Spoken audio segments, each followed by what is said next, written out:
Yeah, making the new IP is how can I put it? It's just don't do it. It's insane. I mean, it's a very difficult process. You have more questions than you have answers, especially when you come from like you've been making Uncharted 1 and Uncharted 2, just kind of like now like things are going, you just kind of like good momentum, and then suddenly that momentum like just drops, it stops. It's a very challenging process to create a new IP, and you're gonna fail over and over again, but that's what it takes. New IPs are really hard. They're hard because you don't know what's fun yet. You're building new tech, new AI, establishing new characters, new art, all this. You don't get that controller in your hand for like 6 months to a year. You don't know what it is yet. I remember like ages ago coming on the project and what are the infected gonna do? Like, what are they gonna do? They're gonna behave like this. I'm like, okay, we're like trying to imagine what's gonna happen. Fast forward like 4 months, they don't do that at all because it didn't work, right? It's hard mode, right? Like it's game development on expert. There's a big thing about making a game, right? Which is a game has to be fun. You get your first build where everything's working. You got player mechanics. You can walk around the world. You can shoot. You can melee attack people. You've got the AI in there. They're very intelligent, very difficult. And it's totally not fun because they snuck up behind you and murdered you in a second, and there was no way to figure out what was going on. We're making a game, by the way. Hey, James.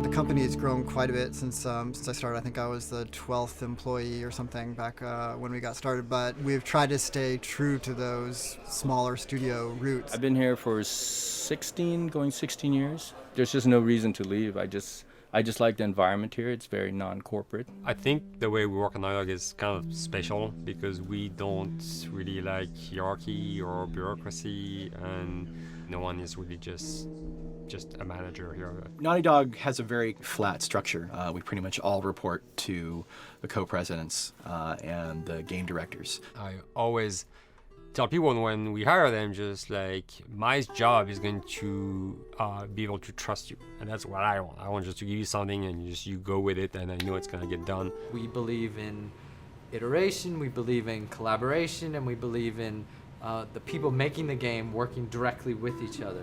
When we have designers and artists, animators all mixed up, anybody that's working on the same tasks, the same characters, the same areas, put them next to each other so they can communicate a lot better. We don't have a lot of meetings because if you need something to get done, you just walk over and you talk, and then you go back to your desk and you finish it up. And I really like that. I like when I just walk in the office and I see just designers talking with the programmers or programmers over the animators and talking to them. I think that's when really the magic happens. Naughty Dog, we really try to cultivate a culture where anybody can criticize anybody else's work. And we encourage people to be blunt about it and not try to sugarcoat it too much. It takes too long to be nice sometimes. It's not personal. It's based on more like how can we make a better game. We want everybody to have a voice. We want to cut out all the bullshit if we can, making sure that people are making decisions not based on ego, but what is going to benefit the game. When you see that people trust your opinion and that they value it, it's such a great feeling. You really feel like you're working as a team on a collaborative effort. We want to sort of remember where we came from and you know why we were successful then, and try to continue that success now. We make games. That's what we like to do. Back when Uncharted 2 wrapped up and we decided that we were going to build the second team and create a new project, we kicked around a lot of ideas. One of the very earliest ideas was to go back to Jak and Daxter. It's really near and dear to us. We really love those characters in that universe, and we think that there are some interesting stories still to be told there. We started to realize that it was not going to do justice to the franchise that the fans had fallen in love with. It would be shifting it so far in a new direction that we felt that effort would be more justified in developing a new IP. Neil and Bruce came to Christoph and I and said they wanted to do a post-apocalyptic game. I think the core essence of what they wanted to do, though, was to try to tell a story about two people and how their relationship evolved over the course of the entire game. That potential, oh wow, there is something very special about that game. This is going to be polished. Like, you're not sure if it's gonna work or not, and you have doubts. And like, should we be doing a game like that? Should we be doing a first-person shooter? Whatever. Like, you ask yourselves all those questions. And the creative director and the game director are the core of the team that have to really see eye to eye. That's why you have that balance between like Bruce and Neil, and Neil's gonna try to push the just the story and the characters, and Bruce is gonna try to push that with just the gameplay as well. And so it's kind of like those guys are just trying always to find the right balance between the two. It's a very delicate process. We feel that the interactive medium has an untapped potential to touch the feelings of the player. You have that connectivity, the fact that I'm actually in the world and participating in what's happening on the screen in front of me. It gives us some sort of advantage to make you feel connected with what's actually happening. At Naughty Dog, that's what we're trying to do, is pair story and gameplay together. If we can make you feel like you're actually with these characters on that journey, and you're invested in those stories and those characters, then you're feeling, in theory, the same thing that they're feeling. As the story evolved and took different shapes and different forms, the thing that was always there was Joel and Ellie. And because of that, everything kind of grew out of that relationship.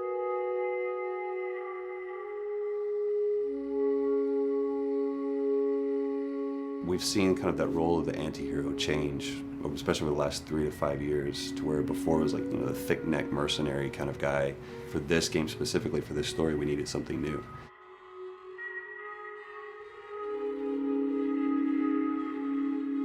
The reason we didn't want to make Ellie Joel's daughter from the get-go is because it wouldn't have anywhere to go. Of course, at that point, he'd be willing to do anything for his daughter, because that is what a dad would do for his daughter. If they didn't even know each other at the beginning of the story, then we start from scratch. It's almost like the player has the same relationship to Ellie as Joel does. And we could take our time to build that relationship between these characters. And if we do it right, then the player will be feeling that same growth that Joel does. And we're kind of mirroring that emotional relationship between the two.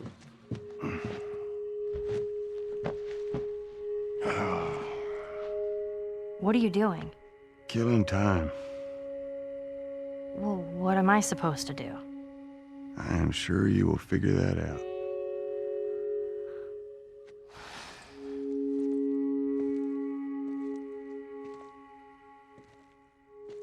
Your watch is broken. It's exciting that Neil wrote something like this, where he's like, I don't want to make the stereotypical characters. I want to make real people in this crazy situation, and these forced to make decisions that are really tough. Like, what would we be like in those situations?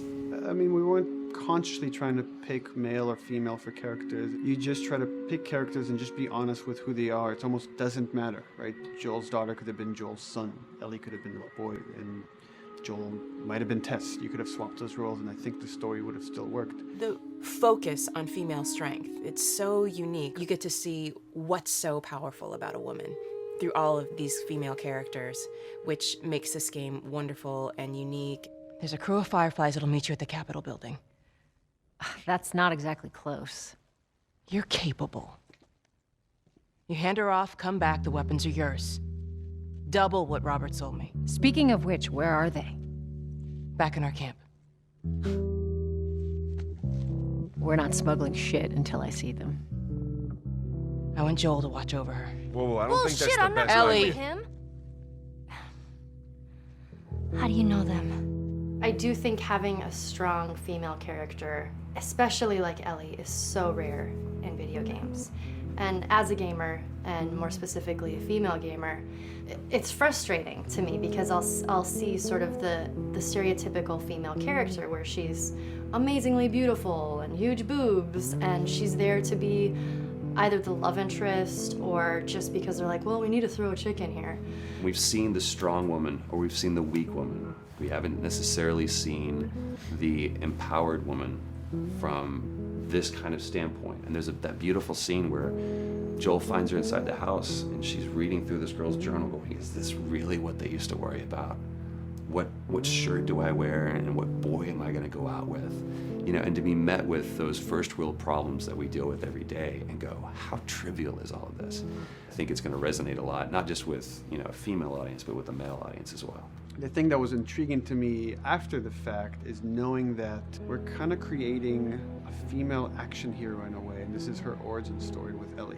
To sort of be such a strong female character that is completely normal looking, regular t-shirt and jeans, and she's 14 and she is still a total badass, is really exciting to be a part of that. There's so few non-sexualized women in video games, especially in the main role, that we were kind of proud that we were creating one. It's very complex, and without the players knowing it, she becomes the protagonist by the end of the story. And that's why she's in the front of the box, and that's why we've been promoting the two of them together so much. Who's there? It is a dual protagonist game, and yeah, I guess I get nervous to think about it in that way.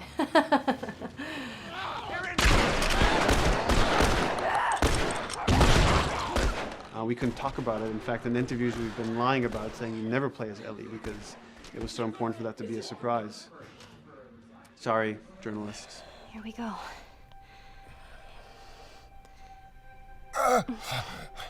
Sorry. Hold on. That's it. The tone of the game was set pretty early on that we knew that we wanted to make a really grounded story. We knew that we wanted to make the player feel the sense of tension and dread and go through the same emotional roller coaster that Joel and Ellie were going through. One of the things we kind of struggled with is to say, well, if we want to really ground this world and make it so like realistic, maybe we shouldn't have anything that could be perceived as a monster. Maybe like by just having an infection that just killed people, and it's all about humans and how they deal with this post-apocalyptic society and how different people decide to survive. Maybe that would be enough. And what we realized is because we're making an action game, a lot of the storytelling happens on the joystick. And once we remove the infected, it's like all of a sudden now we can't tell the story through gameplay of what happened to the world. And that's where we kind of went back and kind of brought the infected back in, because it lets you see, once you're fighting them, the threat that people had to deal with, that otherwise would just be very cerebral and people could talk about it, but you couldn't necessarily experience it yourself. In a novel, that might work. In a game for us, specifically an action game, it didn't work. And from there, when we start kicking around those ideas, and we're just like, what would be cool just to play? The early inception for it really came from a BBC video we saw called Planet Earth, where they were talking about a cordyceps fungus. This cordyceps fungus gets inside of the brain and controls these ants, and mandibles start chomping, they grow up to higher areas, cordyceps fungus sprouts out, and then it germinates. And essentially uses them to spread its infection and take over whole colonies, sometimes wiping them out. As soon as we saw it, we were intrigued by the idea of, what if it jumped to humans?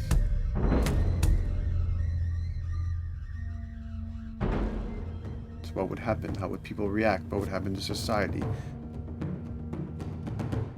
Infected, we went through so many different iterations, some that looked really alien and subhuman, some that looked just essentially like zombies, and we couldn't find like an original place for them. But one of our artists just did this kind of photo mashup where he took a bunch of images of diseases or images of fungal overgrowth, and he kind of mashed it all together and he threw it on this person. It was a very iterative process, making sure that the fungus felt properly integrated, like it was part of the body, growing out of the body. And not just fungus growing on the head, but it's tearing the face apart, cleft down the middle, this gaping maw of a mouth with the crooked teeth. And it's in great agony as its humanity and its brain is still somewhat functioning. Maybe you still have some human cognitive abilities or thought process back here. This isn't some decaying corpse on the ground. This is a living thing that's going to be coming after you in the world. The fungus is always the focal point. So you can see from a distance, oh, this guy's infected. I can tell straight away. In fungus, they have these beautiful saturated colors, and we really like that conscious of this something so horrific that it's going to like stop at nothing. It's relentless force of death, and yet elements of it are beautiful. It's not just about gore. It's not just about everything about it being scary, because to us it's actually scarier when things on it are somewhat benign or somewhat beautiful. It was evident that we were onto something that was quite a bit different and something that we hadn't really seen before, which was eerily human but very disturbing. And it seemed so creepy and so unique that right away we gravitated towards it, and it's like, this is our base infected. Everything should kind of come out of this look.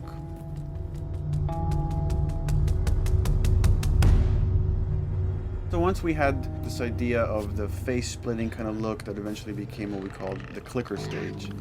We went to great lengths to create a full biological cycle for these things. So in the early stages, you don't actually see too many signs of the fungus surfacing out of the skin. It's kind of underneath it, like people have lumps starting to show.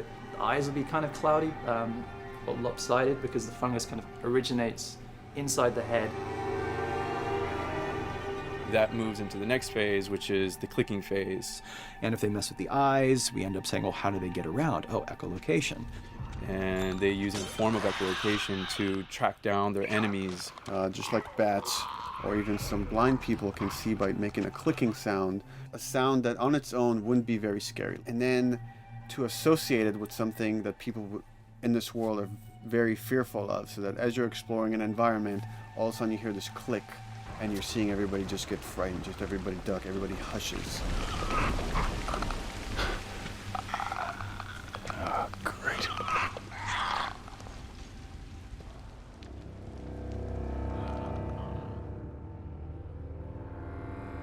The bloater is the most severe of the stages. So large pieces of the body has been replaced by these kind of fungal plates. The fungus completely takes over the body and blooms. They're kind of covered in things that have been growing on them. Things like moss and like little life on life kind of.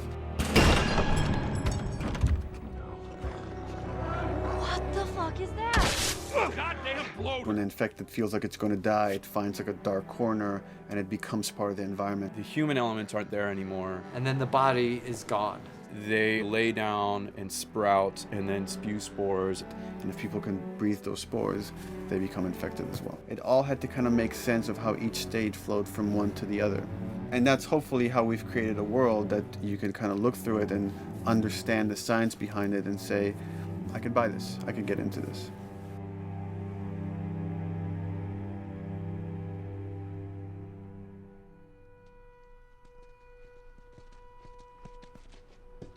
Mandatory evacuation. Evacuate to where? What do you think? Quarantine zone. See, some places got a heads up before the infection showed up. Most didn't.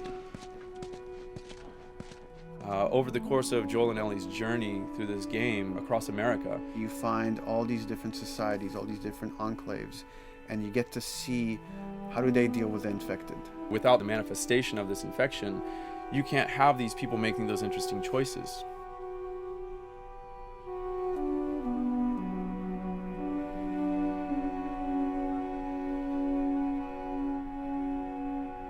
The world we decided was actually its own character, really grounded with a lot of texture. What happens, after 20 years of the fall of man, when no one's taking care of anything. This book called The World Without Us describes in detail how much fighting on a day-to-day basis we have to do to keep nature back. And once you stop doing that, how quickly nature can reclaim that. As they talk about New York, and how every day they pump water out of the subway system. That system breaks down, within 2 days, a whole city is flooded. And once water gets introduced, then structures collapse pretty quickly. Trees will sprout, and wind will carry those seeds over, and gutters get clogged, and then when it rains, water fills up, and then pretty soon you have vegetation growing over there, and once you have vegetation, concrete breaks pretty easily for when there's a tree and roots breaking through that. Even some of the stuff we did on Uncharted, you know, exploration of how temples were ruined. What if you took those ideas and put them in Pittsburgh or Boston? And obviously right when that happened, you can imagine that being pretty terrible to look at. But you think about 20 years later, and with rainwater filling up those sinkholes and then those becoming like little marshes with lily pads in them. We had this wonderful piece of concept art we developed really early on, and there are all of these wild animals that have escaped from a zoo and over the past 20 years have bred, and now they have herds roaming these cities. And that's something that tells you that life goes on and this world is worth saving.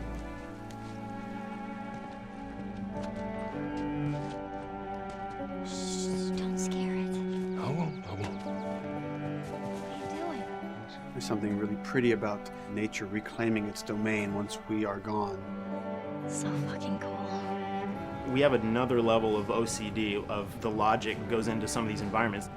Water damage seeps in, and then that creates some little moss growing on the floor, or a tree radiates energy from its base, and that over time starts to melt the snow around it. And that's the reason why you'd see those like rings of leaves showing through in the snow. That gives it that extra, you know, believability. This is pitch art. I'll try to start with an idea that conveys sort of the feel of the environment. Something like this, very brushstrokey, very painterly. You can see not a lot of detail, just energy and conveying a mood.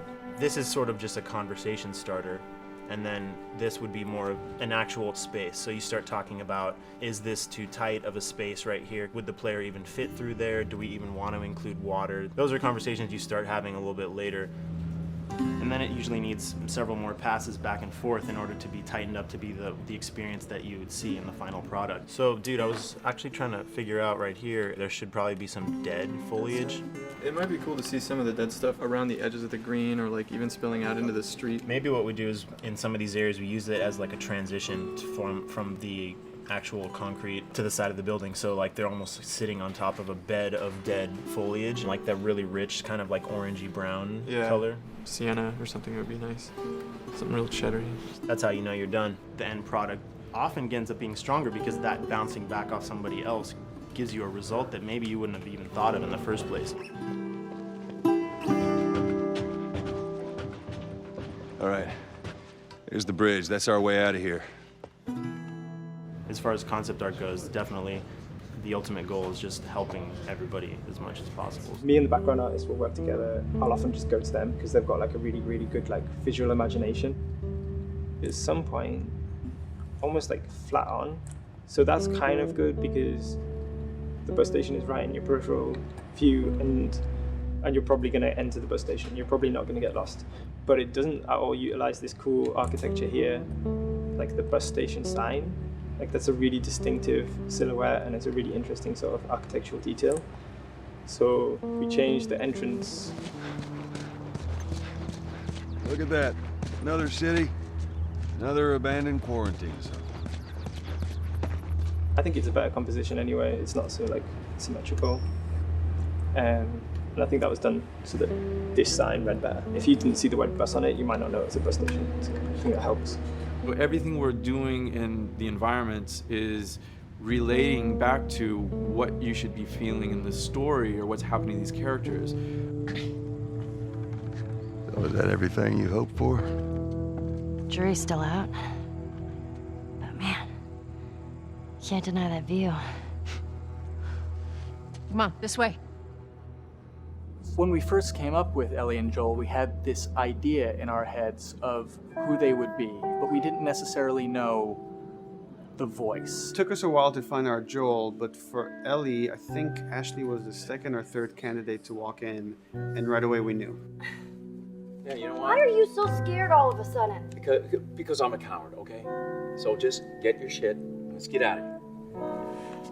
Damn it. I'm not like her, you know. What? You think I'm gonna end up like your daughter? The way she delivered the lines, the way she just embodied that character is like, that's Ellie, there's no question about it. I saw the character artwork and I related to her a lot. I mean, she's kind of a tomboy and she's kind of tough, and I mean, obviously I'm not 14, and I think that's the main difference between the two of us. I read the scenes and I was like, I need to play this part. You want to be my hero? Forget the whole bit about saving my life. Buy me a stack of these bad boys instead. Where'd you get that? Back at Bill's. I mean, all this stuff was just lying around. And then once we had her, we said, okay, well, we're going to do another round, and we're going to have Ashley this time in the casting sessions. The chemistry of these two characters was imperative to get right. Troy was a really interesting casting for Joel, because when you see Troy, he doesn't look like Joel at all. You know, he's so handsome, and he had like, you know, the frosty hair, and totally looked like Final Fantasy. And so I'm like, yeah, I don't know. He's like this tall, pretty. It didn't seem right. I walked into the room fully aware that I was the youngest person that they were seeing for this role. And it was a line that was in the audition side that says that Joel has few moral lines left to cross.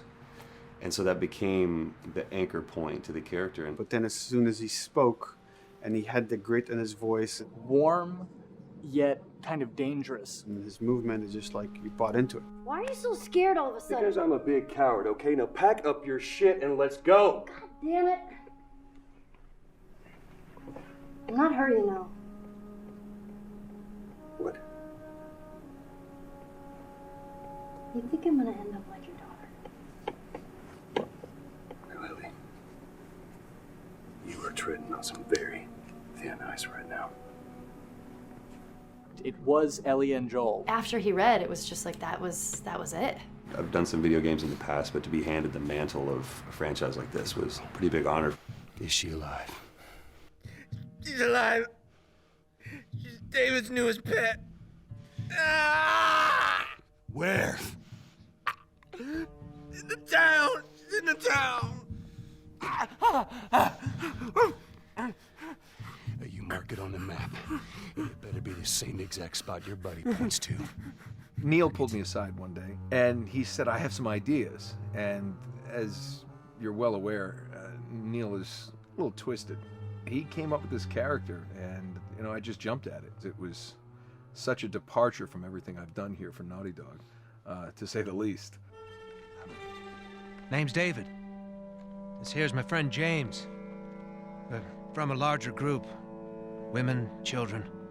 They're all very, very hungry. To be able to put on a voice that, hopefully a lot of people won't know, won't notice that it's even me. Because we didn't want him to be Drake. Drake eating people, that's a whole nother game. How did you put it? Tiny pieces. See you tomorrow, Ellie. Certain voices that I can do wouldn't fit the David's artwork, but he showed me the art, and I said maybe it's something like this, where everything's, it's very quiet, and just, he's not really sure, and the voice can break a little. And he just looked and goes, yeah, that's it. So I'd love to tell you we hashed it over and we talked. No, it just, I looked at the picture and I tried something. He said, yeah. A few weeks back, I sent a group of men out a nearby town to look for food. Only a few came back. And turns out that the others had been slaughtered by a crazy man. And get this, he was with a little girl. You see, everything happens for a reason. Ashley, she brought humor to it. She just has some really great comedic timing. The way she reacts to the things around the world with a little bit of sarcasm, that teen kind of like trying to get a rise out of you. Now watch your step as you're going out, because it's going to be a little... It just brought a certain levity to the story that the story needed. You didn't even realize it needed it until she started doing some of that stuff. Oh, I'm sure your friend will be missing this tonight. Mm-hmm. It's light on the reading, but it's got some interesting photos. Now, Ellie, that ain't for kids. Whoa! How the hell would he even walk around with that thing? Get rid of that. Hold your horses. I want to see what all the fuss is about. Oh, why are these all stuck together? I'm just fucking with you. Bye-bye, dude. Throughout the course of shooting over these past couple of years, Ellie and I have kind of morphed into each other, which I know sounds so cheesy.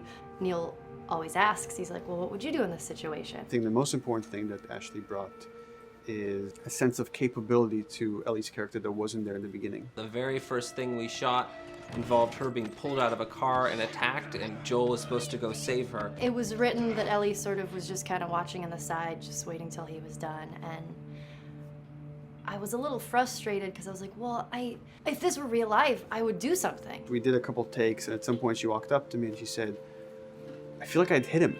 So we added in a part, like, right there off the bat, she's not just this damsel in distress. Right there, she wanted to fight back from her very first day of shooting. We didn't have it right initially. She needs to be more capable than initially we thought she would be, and actually that made us go back and rethink combat and rethink a lot of the areas in the game, and now she was going to take a much more active part.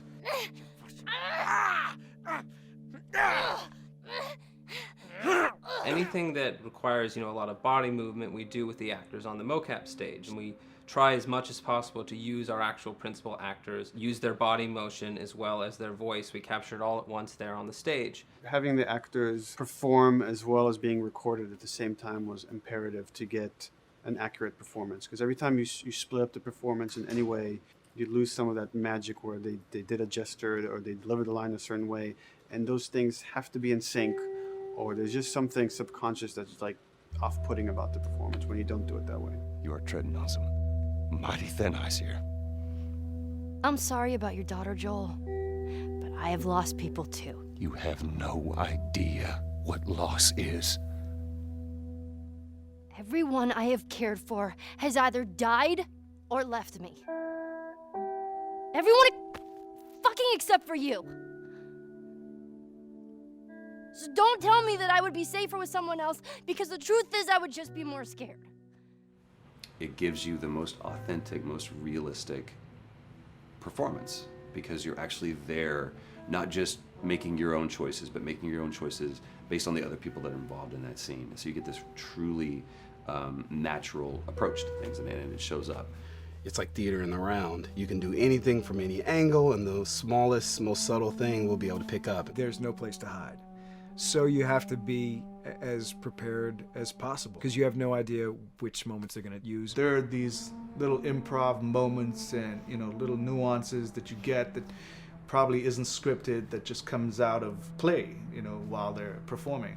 That mistake that is just blossomed into a really good idea. Did we improv on The Last of Us? Yes. Yes, we did. Doing this was a whole lot like being 5 playing in the backyard with a stick, and this is my machine gun, and and a pine cone is my hand grenade. It's all your imagination. I'm doing the exact same shit that I did 45 years ago. I just get paid for it now. We square. We're square. And get the fuck out of my town. I don't do a lot of voiceover work, so for me it was nice to be able to work off of your other actors. I can't imagine it working any other way. I'd never done mocap before. I didn't know what to expect. The suits were crazy. Yeah, the suit gave me wedgies. Like, deep wedgies that I had to pick out with my middle finger. Too much information. Just how damn sexy I look in a motion capture suit.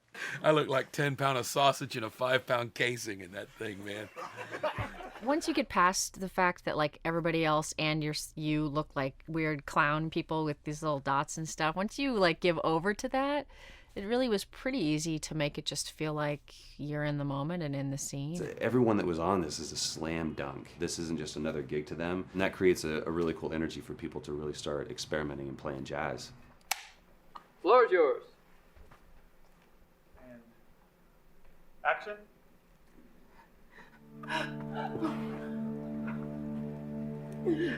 Fuck off! Hey! Oh, let her go. Don't worry, this is fixable. But I can't come with you. Well, then I'm staying. Ellie, I want Joel to watch over her. Oh, no. Bullshit, I Absolutely. won't Ellie. go with Not him. to. I could just take her to the North Tunnel and wait for me there. Jesus Christ. Just cargo, Joel. How do you know them? We craft the scene out until it has a good feel, and then we pass it off to animation to clean it up. Real life motions don't necessarily always translate into gameplay. There's something that's usually missing, so we have to, maybe enhance the gesture or enhance the shoulder movements or a breath that you want to be able to feel, but you don't really see it, so you can't really feel it unless you see it. Is everything all right? Yeah, everything's fine. I could have him lean in here a little bit more, like this, take his hand down. When they're on stage, they don't necessarily have windows, so that weight of like really pushing and leaning in, that's something that we would have to accentuate. Give him a little bit more weight on that turn, or put his head down a little bit more. There's a lot of dialogue that gets said between the two characters. We have to bring that alive through animation, and we have what we're using as gestures. Why would they mow down all these people? Can't let everyone in. If you turned off the sound, you'd know that they were talking to each other. And that really helps accentuate the relationship that the two have together. We have certain animations that play in the beginning of the game on Ellie. She's traveling with Joel, who she doesn't really know. There's a lot of gestures to make her look nervous, just her overall stance. Later on in the game, they develop a relationship through the animation, not just the dialogue. You can see that she's more comfortable around him. If that reads well with the player, then, we're doing our job.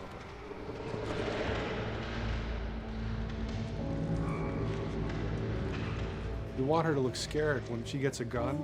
We want her to look scared of the gun. So if she's gonna aim, she wouldn't be like super trained aim. She would be more like some scared. But at the same time, it needs to look cool and feel cool to the player that plays. It's really just these little tiny details that we're doing, and it's coming across. It's working out well. We don't do facial capture, we don't track eye movements on stage, it's just the motion capture data. Everything that you see on the faces is hand-keyed. As you can see, this is all of her mocap data. And so when I'm doing something like this, I go back and forth to the performance that she was giving, and I watch just this section over and over and over again. So this is our default face, where I can make everything super extreme and make her all squinty and angry, turn her frown down. I can open her mouth, stick her tongue out. It's listen, watch. Okay, where's her mouth at this point? Like, is it open? Is she making like a grimace? About Tess. I don't even know. Here's how this thing's gonna play out. You don't bring up Tess. Ever. Matter of fact, we just keep our histories to ourselves. We shoot all of it to just get the body motion, and then we'll do a second pass with the cameras. The scene's playing back on an overhead projector, but it's also playing back on a monitor that's attached to my rig. Sean and I would go to the stage and motion capture the camera filming the scene, and so he would get a whole wide shot, a whole close-up for the whole scene. You can change your lenses, you can use your standard 35, 85, 50s, whatever. All that sort of live action camera cinematography, you can apply it on stage. We make sure to go back in and add flaws. We keep the confinements of the room so the camera can't go past a certain wall, because then we have this cheated perspective. If the cameraman bumps into the wall, we keep it. Missing focus hits when you're pulling focus, going too close to a character and reframing, those little moments in there kind of keeps it very cinema verite. If everything was too perfect, you wouldn't be able to put your finger on it, but you'd be able to feel it. It would just feel off. It's very much about grounding it, despite having the option to do whatever we want. Being able to place the cameras anywhere we want after the motion capture gives us both advantages and disadvantages. The biggest advantage is it means that we just have to nail the best performances we can get, and the luxury is that we can always swap it. The 3D world gives you limitless opportunities with cameras and movements, exposures, all that stuff. Most of these cameras are sort of set up like real world cameras. So we have lens, we have f-stop that will create the depth of field. We have aperture to set out film back and all that stuff. A master, and then I have my close-ups, my over the shoulders, sort of just like a live action production. Let's go to camera 30 at the 23.458. Then I get that kind of weird, bend across his back. The closer I bring the camera, the more bend I get, which is doesn't look right. It looks less cinematic than if I do that, which flattens the whole thing. And I'm trying to also catch Ellie. Like if you scrub a little more, catch her in the back here. So I want a longer lens of that kind of stuff. Since I've only had experience working with live action before I got into video games, it was a kind of a cool adjustment to be able to have this extra flexibility in post, to swap a line of dialogue for something different, even though that's not what the actor said at that time, and to be able to still have a close-up on them while they said it. You get to make it probably more perfect than you could ever make it in live action. How far are we gonna take As far as it needs to go. Where was this lab of theirs? Because our actors are both the voice and their body, they get to play, they get to try things, they get to work with our director to kind of come up with new ideas, or even our director will have a new idea on the spot that wasn't there in the script, but realizing when he sees it, oh, well, this would actually be better, this might feel better. And those changes all just happen organically there on the set. He could even lead straight into his thing. It's like, no shit, yeah, Ty, we wanted to do that, so we rented 2 Harleys and drove cross country. Keep it pretty succinct, like we got the bikes, rode them cross country. Cool. It's shocking to me that this is Neil's first time directing. There was a specific tone and a specific approach that Neil and Bruce wanted to take with this. It just came down to there's nobody who knows the story better than you, and then there's nobody that knows these characters better than you. Why don't you just do this? He and I actually had a conversation about it. He says, I think I'm going to try this myself, and I'm not sure. Neil was fantastic. The floor is yours.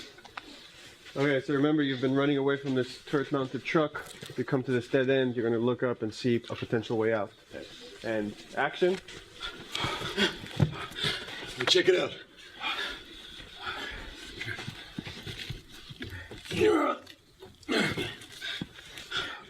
I mean, his writing is honest, and it's dangerous, and it's natural. And I love his economy of words. He doesn't hit everything on the nose, so it leaves it open for you to interpret and bring some nuances and things like that. The entire process is collaborative, but really it's led by Neil's willingness to change and flow and decide something doesn't work, fix it right there in the moment.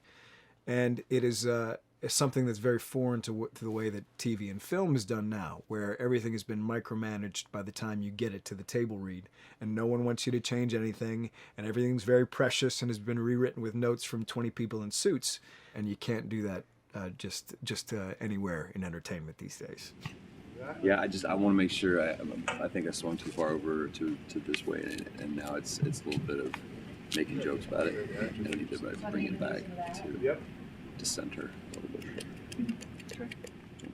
There's one scene in the game where we see Joel not as a ruthless survivor, but as a father. I knew from the very beginning that he was going to lose his daughter, and I just told Neil, I was like, when that day comes for us to shoot that, I need a heads up. About a week before, he said, it's time, we're going to do that scene.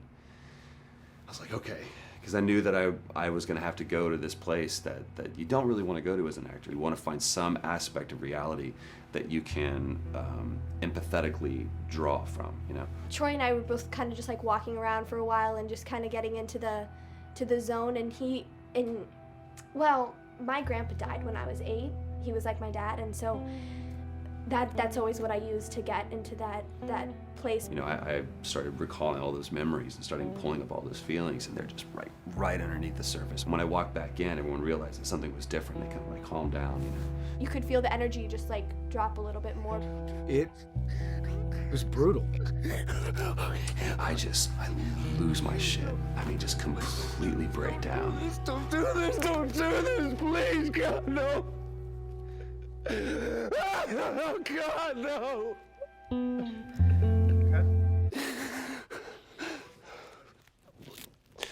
The soundstage was deathly still. It was the first take, and I felt really good about it. And it's like Neil said, okay, let's do it again. And so you do it again, and automatically you feel like you're manufacturing because you're trying to go back to that place, and you're in that actor nightmare of trying to get back to that reality. And we go through it again in 5th and 6th and 7th take, and I'm just exhausted. I'm crying between takes, and I'm looking at Neil going, this is really, really hard. And finally, after like the 8th or 9th take, he said, all right, I think we got it. I was like, oh, thank God. And I went outside, and I was just jacked up for the rest of the day. Just I mean, a wreck emotionally. But we got it. Then 2 weeks later, he calls me. And he says, so we need to reshoot a scene. I'm like, cool, what scene are we doing? And he just looks at me. I said, dude, don't do this to me. And you can either at that moment throw your hands up in the air and say, fuck this, and walk away, or you can say, okay, this is an opportunity to get it more right. I'm like, okay, all right, you don't think you got it? I'm gonna show you that you got it. We've got it in the can. And so we go through it again, and it just feels fake, feels artificial. And Neil goes, go through it again. We start doing it again, and I'm getting madder and madder with each take. And finally, about the fourth take, Neil comes over to me, and I love him so much. He goes, so I'm picking up on some resistance. I was like, you're damn right you're picking up on some resistance. We've got this in the can already, and we're just wasting our time, and we're wasting all this effort and energy. And then he started talking me through the scene. And he was like, what I need you to do is I need you to just strip yourself of all these ideas, and I need you to hit this beat, and this beat, and this beat, and this beat, which just makes it sound so mechanical, and it's such an emotional scene. So we start going through it, and literally I am mindlessly doing these things at this point. Okay? I know it hurts, baby. I know. So I'm gonna lift you up. I'm gonna lift you up. I'm gonna get you over here. Come on, baby. Come on, work with me, please. God, baby. Sarah. Sarah! Don't do this to me, baby. Don't do this to me, baby. Come on. And he stops, he goes, now we got it. And I realized that the reason why I wanted that first take to work was because I wanted everyone to look at me and go, wow, what an actor. And that's not what the scene needed. Those moments where you just have to sort of calm your ego down and just go back and do your work. That scene actually works, not because of me, but in spite of me. And that really is the marker and definition of working with a truly good director. There are many like it, but this one is yours. Why don't you have a seat?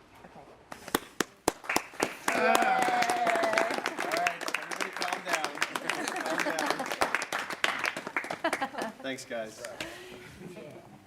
It's the director's chair. Working on the project, we knew we wanted to have a pretty minimalist soundtrack. And we had a folder where we just throw music in there. Looked at the folder one day and we saw, we have a lot of stuff here from Gustavo Santaolalla. We're looking for a composer. What if we reached out to him?